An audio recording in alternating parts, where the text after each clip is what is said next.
about a 10% reduction in case numbers compared to last week, so that's good news.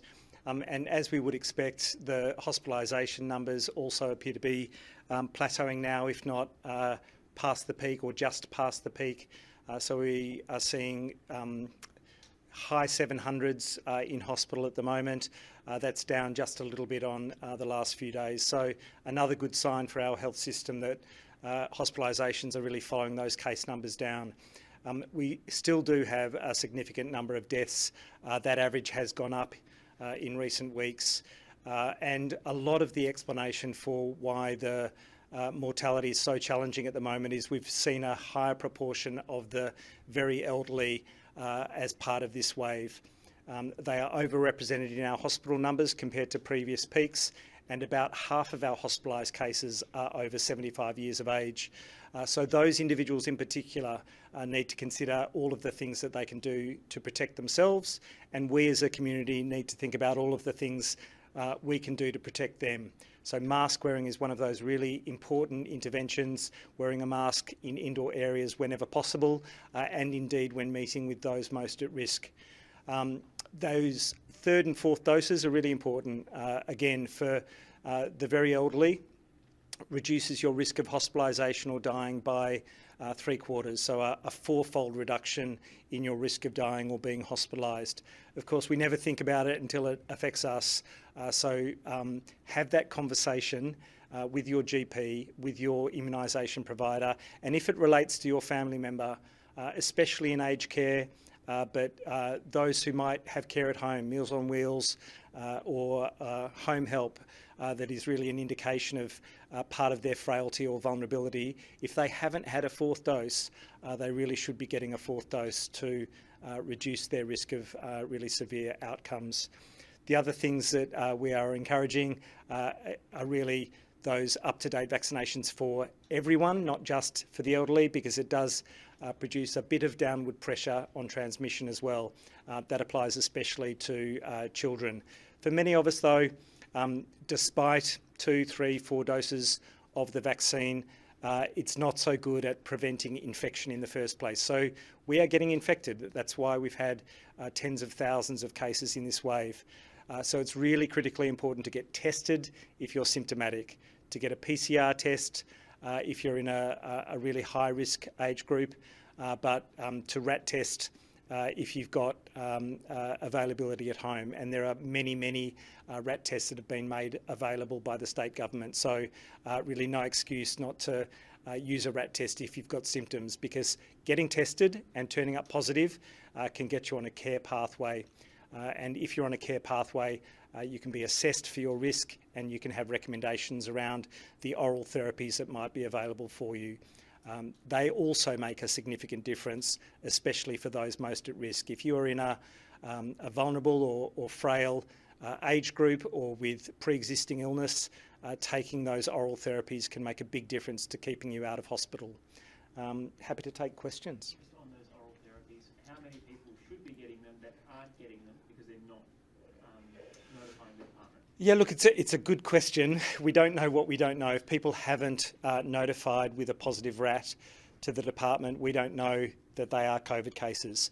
We know for those who are being notified to the department because they've had a PCR or because they've reported their RAT result, that the majority of them are accessing oral therapies. That's a really good sign. But I am concerned, as is the department, that there are some people who are getting a positive RAT test, not reporting it to the department, thinking that the only thing that they should be thinking of is their isolation and maybe the testing of their close contacts. But in fact, they should be thinking about oral therapies as well, because there are at-risk groups, but a number of people can benefit from them. It's quite a broad eligibility now. And those that are missing out in that older age group, because I think you need to be over 70 anyway, more of them are ending up in hospital. So how many of those ending up in hospital could have maybe tapped into that earlier? Yeah, look, difficult to say because we don't know, again, what we don't know with people who've never tested, but there are certainly, there's too big a proportion of those presenting to hospital, clearly with COVID and either testing positive on arrival in the emergency department, during their admission in hospital, or as they're arriving, who haven't taken oral therapies before they've presented. And I think you said you've got some interesting numbers around reinfection. Yeah, look, the reinfection numbers have really taken off in this wave. In the first couple of years of the pandemic, it was a really rare phenomenon, but it's now close to 10% of all daily cases are reinfections. Maybe that doesn't sound like a lot, but an additional 10% burden for those who've already had an infection is quite significant. It's significant for our health system. And even if the illness isn't so great, when you're getting infected for the second or third time, it provides a cumulative risk of long COVID, and it increases your risk of other adverse effects after your recovery from COVID. People are at greater risk of heart attack, they're at greater risk of stroke, they're at greater risk of clots following a COVID infection.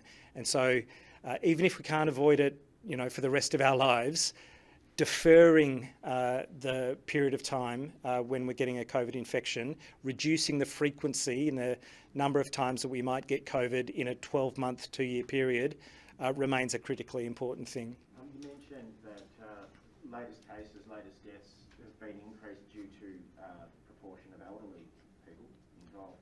To what extent do behavioural factors play a part in that, and if so, in what way? Look, the key behavioural factors are whether or not people have received their fourth vaccine dose. As I say, a fourfold reduction in your risk of dying, that's an important one. But mask wearing is another one. If we've got very high proportion of the community wearing masks, it can reduce by 10% or thereabouts. If we've got really, really high compliance, the number of people who might be dying on a daily basis. Where are we on the flu season?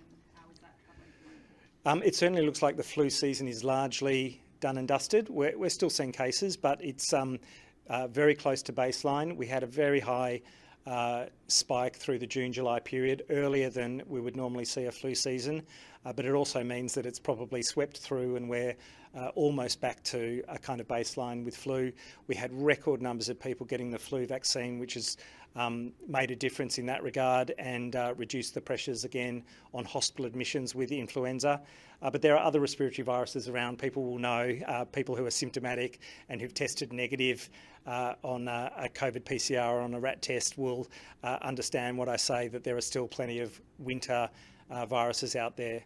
Respiratory syncytial virus, RSV is one, that's still going strong even as flu comes down. Just on the modelling, we've obviously, well, we think we've hit a peak now. Is that where we thought we'd be at the start of winter, the peak now? Look, it was always uncertain exactly when we might peak. We were looking to international experiences and trying to do the best modelling that we could. But I think the predictions were sometime in August. The fact that it's coming now is a good thing. We can look forward to a little bit of a lesser burden on our health system and for our community in weeks ahead. Why do you think we peaked early? Well, I think we're learning things about this virus all of the time. Clearly, the combination of the number of people who've been vaccinated, but also the number of people who've been infected in recent weeks are those particular drivers to tipping us down the downslope again. And just on that, around the country, your colleagues or peers, are they seeing a similar thing in terms of the peak and potentially a drop-off in infections now as well? Yeah, they are essentially. Almost all of them, I think, are confident that they're at a plateau, if not on the downside. Some of them are very clearly have had reduced numbers of 10-20% compared to where they were at 1 or 2 weeks ago. So I think most of my Chief Health Officer colleagues, even if they're not calling it as a peak, are reasonably confident that they're very much in a plateau, if not on the downside. And how quickly will the numbers, or are the numbers expected to decrease, and what's going to influence that? Look, the REF, that effective reproduction number, seems to be sitting at about 0.9 for most jurisdictions, which means that you've got with every generation a 10% drop in what you're seeing. So that's not as fast as we would like. It could be faster as people take up some of those interventions. mask wearing again, meeting outdoors, making sure ventilation is part of how we meet with others, and indeed rat testing if we're going to meet those most vulnerable. Aisha, sorry. Can you tell us what the modelling is saying about the importance of mask wearing in schools? Look, mask wearing in schools is an intervention that we know can make a difference. Again, it does depend on the levels of coverage that we get with mask wearing. If we make an assumption, and it may not, it may be overly optimistic, if we make an assumption of 100% mask wearing in schools, then we can drop those new cases by around 15%, hospitalisations by a similar figure, and deaths by 5 to 10%. So that's a significant proportion in modelling, but it's up to us how much we make that happen in the real world. What about Can you just explain a little bit more about why a greater proportion of older people are ending up in hospital? I know you mentioned maybe the vaccine take-up and then also mask use are factors, but is the severity of these new variants another factor as well? I think it might be something to do with BA.4/5 and how infectious it is. Clearly our older populations have protected themselves very well over the last 2.5 years. But that also means that they haven't had previous infection. They remain vulnerable to transmission. So when you've got a very infectious variant like BA.4/5, then it can sweep through those older populations. So I think something will be related to the variant itself, but there will also be an element of the fact that we've got more mixing now. We've had school holiday period where they're catching up with a number of other family members and being out and about more that exposes them more. people who see this and think, great, we've reached the peak, we're past the peak hospitalisations, it's time to relax? What do you say? Oh, look, it's always a challenge. We get good vaccine uptake, we get better mask wearing right at the peak of a wave. That's when most people are concerned. I understand that. That's a human response to big numbers and seeing the pressures on the health system. But it's much more efficacious to do it at the bottom of a wave, actually, because it'll make a difference to where that peak goes. And on the downside, again, I understand the relief that people may feel. But actually the pressures on the health system will be substantial for some weeks to come, and mask wearing, meeting outdoors, ventilation, getting your vaccine if you're eligible, they will still make a difference on this downslope, and so please see it through the lens of our healthcare workers who continue to battle at the front line. So expecting to have masks strongly recommended indoors for some time still? Years in all likelihood. You know, we are facing a new variant and another wave every 3, 4, 5 months. I think that will be the picture across the world for some time to come. It'll only be if we get an intranasal vaccine, a pan-coronavirus vaccine that works for all variants and that stops us getting infected in the first place and does not wane in its effectiveness very much, that we can see an end to this pandemic and all of the associated challenges. But, you know, I do reflect on East Asians who've been wearing masks for 20 years as part of their day-to-day way of living. There are countries that have just made it part of how you go about your life, especially with symptoms of runny nose or sore throat. I wish we could incorporate that into our day-to-day living. Can you tell us a bit about your expectations of long COVID in Victoria? Look, Victoria, Australia, much like the rest of the world now, because we've seen cumulative millions of cases, are going to have there's going to be a long COVID burden here, as for most places in the world. That may sit at between 5 and 10% of all true cases of COVID.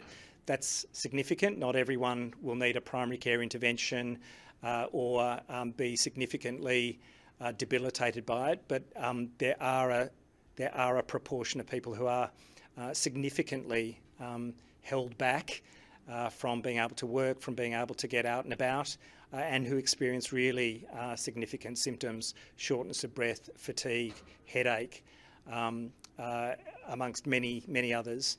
And so it's a burden we want to minimise with these very same interventions. Mask wearing makes a difference, again, for the number of cumulative cases that we get or how frequently we might come down with COVID. But vaccination is also a protection against long COVID. So these are all things to consider.